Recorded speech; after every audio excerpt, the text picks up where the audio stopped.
We're going to talk about chapter 26, which is assessing the renal system. We need to know that the functions of the renal system include regulating body fluids. We filter metabolic waste from the blood. We reabsorb needed substances and water back into the blood. We also eliminate metabolic waste and water as urine. The other thing that we need to know is what is housed in the actual renal or urinary system. It is your kidneys, your ureters, urinary bladder, and urethra. The other thing we need to remember about the renal system is this system affects the whole body. If your kidneys are not producing and waste is backing up, that has negative effects with fluid and electrolyte balance on the cardiac system, and nutritional status can also be affected. So just a little bit of anatomy and physiology review. I wanted to point out that there's the glomeruli, the glomerular filtration, and the glomerular filtration rate, the GFR. So you do need to know what the definition of each of these is and what that means, because the actual glomerular filtration rate plays an important part into one of the tests that you can do for the renal system. So make sure you review it. The definition's on your slide. Your book has a nice table on page 771, and what the table is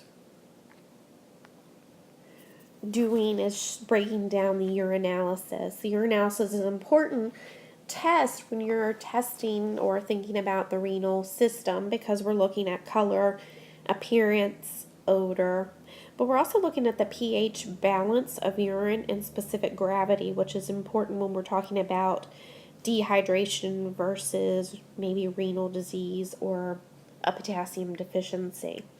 We also need to know there's other components to the urinalysis also that you can see on page 771. We also need to know, why would urine be red? Why would it be colorless? Why would it be orange versus blue or green? So if we think about urine and we have urine that looks red, a couple of the reasons is it's hematuria, or actual blood in the urine. It could be a female patient and she could be having her menstrual period. It's colorless, usually because it's very diluted, so they are actually overhydrated. Patient, it could be cloudy because this patient actually has an infection. We could have very dark color urine. They'll usually describe it maybe as tea color. These are usually your patients that are severely dehydrated. You can also have orange, which can be caused by pyridium, which is a medication you probably learned about in pharm. So if you do prescribe, or if you do have a patient who's taking pyridium, you do want to educate them that one of the things is that their urine will be an orangey kind of red tinted color. You can also actually have orange urine if they eat too many carrots, and also with beets. Blue-green, for the most part, you can see blue-green when you have a patient who goes to the OR. If they do some kind of a bladder type surgery, they will inject something called methylene blue, which is a dye, into the patient, and they do that purposely because they want to make sure they haven't nicked the bladder, so the urine will come out a blue-green tint. The other reason you could actually have blue-green urine could be Pseudomonas, or the use of Elavil and a couple other medications.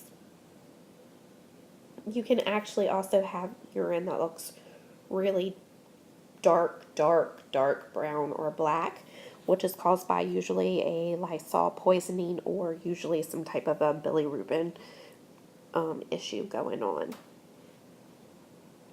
So make sure that you do review the urinalysis. It is an important part of the nursing assessment to know how to interpret that test if a patient, what they have actually going on and what you're looking for.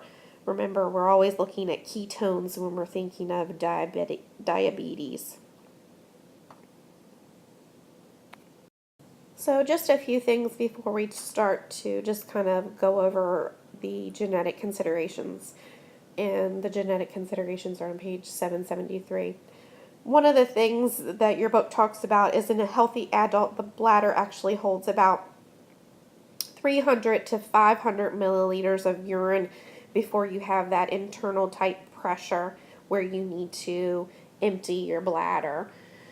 You should have, I always tell patients, especially patients that get catheters put in, you don't see the use of catheters so much anymore because of Medicare reimbursement and secondary infections. So they try not to use them, and if they do, they don't leave them in long. But if you have a patient who has a catheter, they should never feel like their bladder is full and that they have to pee really bad. Somewhere along the line, the actual tube is probably kinked off, or the actual Foley itself is not in the correct place. So what you can do is make sure that you look at the tube. This is one of the reasons we use leg straps also on patients, so that that tube doesn't get kinked underneath their bottom, which sometimes can happen when they're laying in the bed. So that's just kind of a sidebar as far as things in practice. It's not necessarily from your textbook. The other thing is females tend to get a lot of urinary tract infections, more so than males.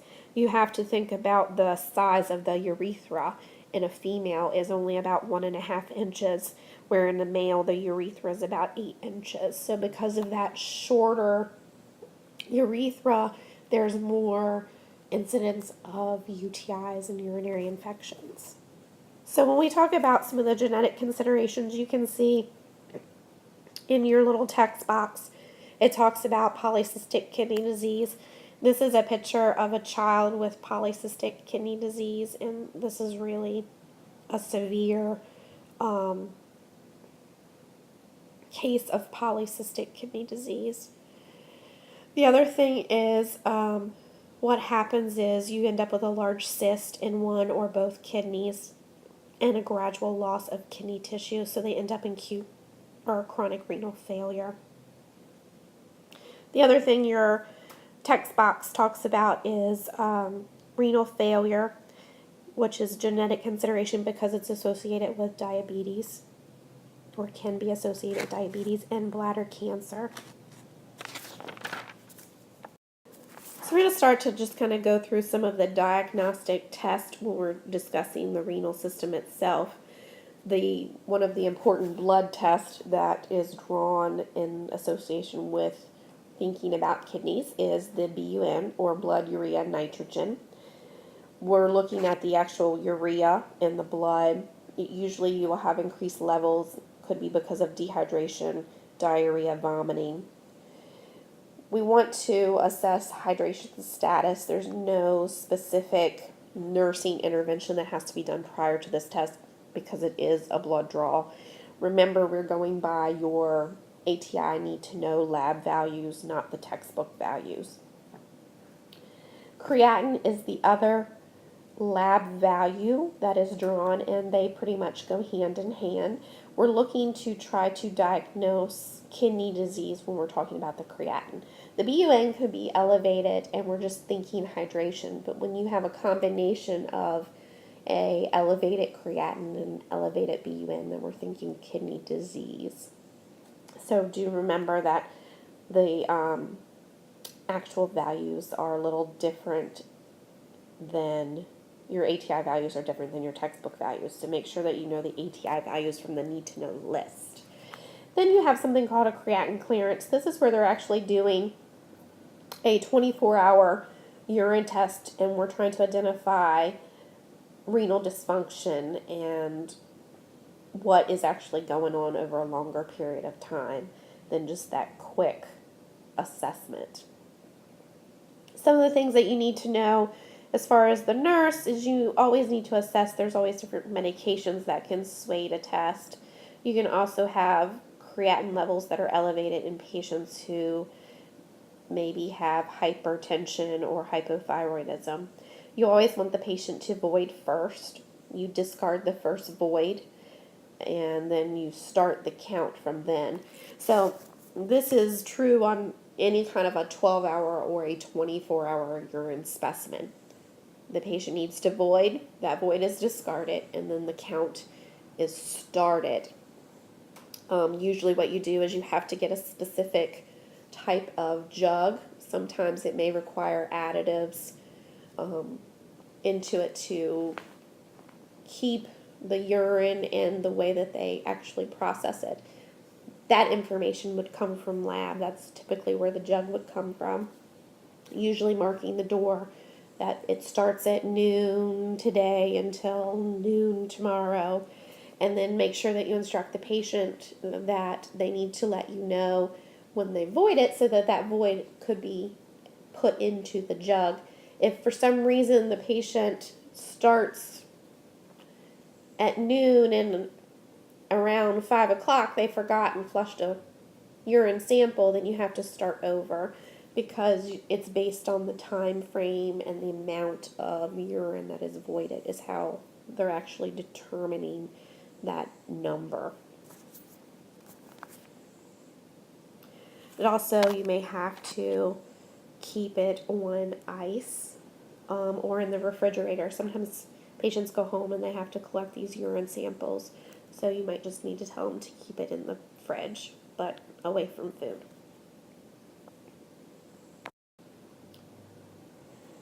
So the next test we're going to talk about is the cystoscopy, also known as a cystogram or cystography. So do not get confused with it being 3 different tests. It is essentially one test. So please note that we're going to talk about a cystoscopy, cystogram, and it's also called a cystography. So they're all in the same little bracket.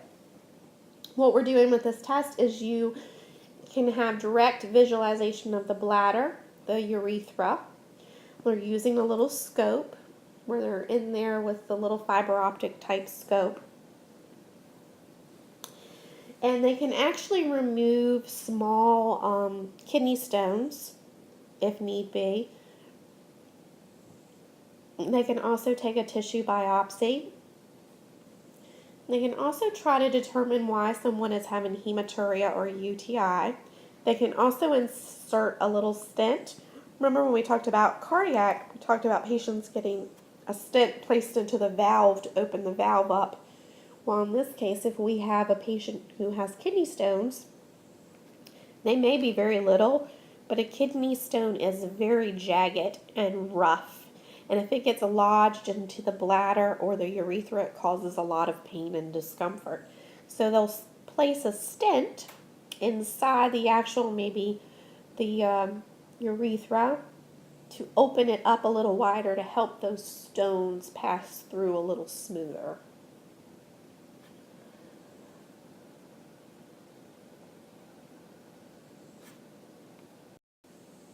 So as far as nursing interventions, you want to assess if the patient had a history of cystitis or prostatitis. Those disorders could result in sepsis after the procedure if you go in there and the patient has had a history of that, and inflammation in their bladder or the prostate. Any kind of hypersensitivity to the dyes that could be used or anesthetics. You also are going to record your vital signs. That's pretty much with any kind of diagnostic procedure where they're going to be using scopes or taking samples.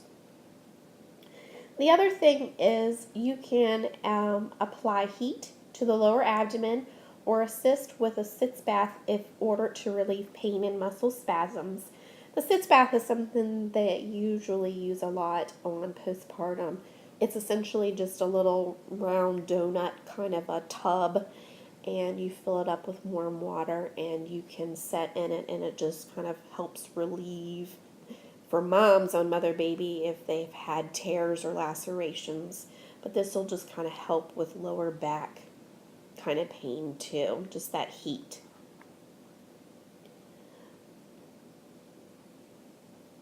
The patient needs to avoid any alcohol drinks for 2 days.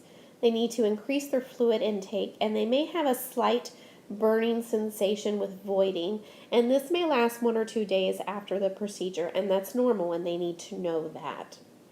But, however, if the patient starts to have any blood in the urine after 3 voids, and it's bright red, and they have a decrease in urine output, or they have any fever, chills, or flank pain, they need to call the physician. Okay, this is a cystometrogram. Please do not get this confused with the cystoscopy or the cystogram. They are very different.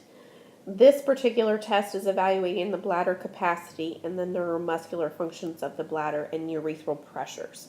So you are actually instilling fluid into the bladder to filling capacity, and you're looking at voiding pressure. At what measurement do they feel the urge to void? So a normal bladder can hold about 300 to 500, I think your actual textbook says. I'm not sure where the 600 came from. So about 300 to 500 milliliters of urine. You typically feel the urge to void at greater than 150 milliliters of being filled. I really, really, really have to pee, or I'm going to pee my pants at 300 milliliters. So you feel full and you really feel the pressure. So that's the normal of what you should expect from the bladder. So this test is considered a voiding test. It is not the same kind of test where we're actually going in and visualizing the walls with a fiber optic scope. So please don't confuse these tests. Next test is your EGFR. It's a measuring the glomerular filtration rate. It's the most accurate means of detecting changes in kidney function. You do actually have to base it on a calculation. It's based on a serum creatinine, patient's age, their gender, and in some cases, race. So you don't have to know the normal value for the EGFR, but you do need to know that it's based on a calculation that includes the serum creatinine, age, gender, and race. Next, we're going to talk about the IVP, which is called an intravenous pyelogram. This is where we're actually looking at the entire renal tract. We're looking for maybe an abnormal size or shape, and we're looking at the function of the kidneys. We want to also detect any kidney stones, or what they'll also call renal calculi, tumors, or cysts. This is where we're actually injecting IV type dye, and then they take a series of x-rays. This is done to evaluate the structures of the ureter and the kidney pelvis. It may be also performed alone, or they may do this in conjunction with the cystoscopy. So they could do this at the same time. And a lot of times they do, especially if we're talking about kidney stones. So as far as nursing implications, they do use barium.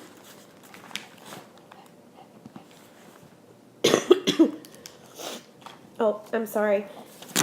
You need to make sure that it's ordered prior to any barium study. They use IVP dye or iodine-based dyes. So you need to assess allergies for seafood or iodine. You also need to instruct the patient not to eat or drink 8 to 12 hours prior to the test. You usually record the vital signs, and then you're always going to instruct or monitor for any type of late reactions to the IVP dye. The next test we're going to talk about is a bladder scan. I don't know if any of you have had the chance to see this in your clinicals or to use one. It's essentially like a little ultrasound. You use jelly on the belly, a little machine. You click whether you have a male or a female patient, and on the screen it actually kind of guides you. You put the transducer over the bladder and push the button, and then the screen is kind of divided into 4, and you will see a black space, and once you click the button and are over the bladder, if the bladder is full, that black space turns to clear, and it will give you a measurement of a number. So if you have a patient who just got up to void and only voided 50 cc's of fluid, and you bladder scan them, and the bladder scan tells you that there's 400 still in the bladder. So it's kind of how it's used. Your textbook is telling you that there's no preparation needed, which there isn't. And like I said, you don't really have to have a doctor's order to use it because it's not invasive. You're just scanning and getting a measurement, and then you may have to call the physician to get an order to put in either a Foley or to do an in and out cath. The test is not usually used on pregnant women because of the stretching of the uterus. It's not accurate as far as the placement of the bladder scan and trying to assess if there's any urine in there. You need to report a residual amount of more than 100 mLs of fluid. If any of you have done this in the hospital, that may be a different measurement. You may have nurse to nurse tell you different measurements. You may have doctor to doctor tell you different measurements. For testing purposes, your textbook says report residual amount greater than 100 mLs. The next test we're going to talk about is a renal angiogram. We're actually looking at the renal vessels. We are trying to diagnose renal stenosis, tumors, cysts, and aneurysms. You want to assess if the patient has a dye allergy. You want to assess medications prior to the test. You also want to tell the patient they're going to be NPO 8 to 12 hours prior.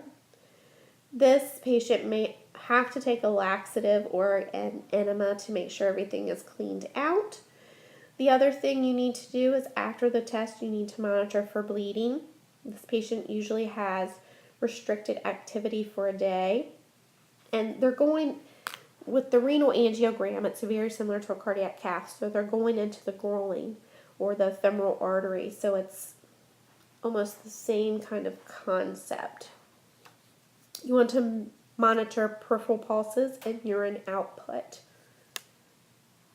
Notify the physician if there's any late dye reactions. So this is just giving you a few more diagnostic tests that can be done: the renal biopsy, renal scan, ultrasound, a post-void residual, and the urine culture. So just make sure you kind of just quickly review over those particular diagnostic tests.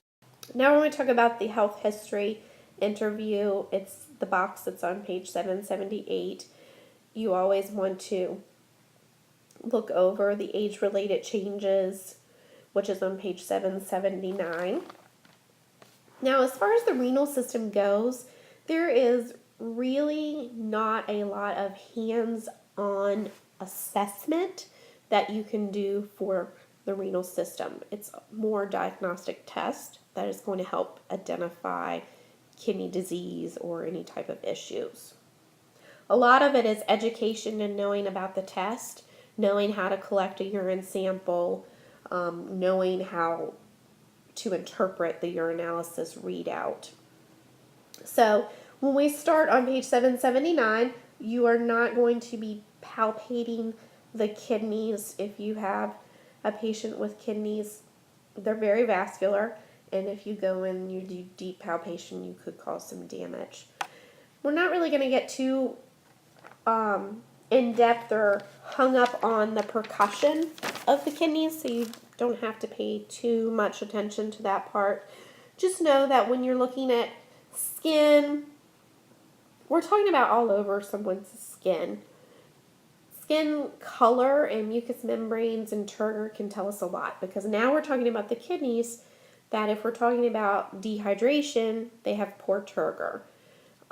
They're probably very dry. Their mucous membranes are dry. So it kind of takes us back to the other assessments that you have been doing. Remember that you're looking at the normal techniques and finding versus abnormal, and some of those terminologies that may be used to identify specifically in the renal system. You guys are not going to be routinely inspecting the urinary meatus, whether on a female or a male. Now, when you guys are having to insert a Foley catheter, you are going to have to inspect that because you may have a male patient who has a hypospadias, which means there's a displacement of the urinary meatus to the underneath side of the penis. So you may need to know that and assess that part. There's also an epididyspadias, which is on top. So some of those terms you may need to know, and that's where you would be assessing if you're putting in maybe a catheter or doing any in and out catheters. We had already talked about assessing or auscultating the renal arteries when we talked about cardiac, and I think also when we did GI, you're still essentially listening for bruits, and you should not hear those. That's an abnormal finding. No percussion, no palpating. You can percuss the bladder for tone and position. You want to make sure that the bladder's not distended. You should not see a bladder that's distended. There should not be tenderness if you lightly push on the bladder. And you also are always assessing for any kind of pain, blood in the urine, discoloration in the urine, pain in lower back. Sometimes that will be radiating. They may have radiation pain if they have kidney stones or a really bad bladder infection. They'll have radiating pain too. So this kind of completes our renal assessment. Please look at the diagnostic type test. Go back over the anatomy and physiology if you have any questions. Remember, there is not a lot of hands-on health assessment techniques for the renal system.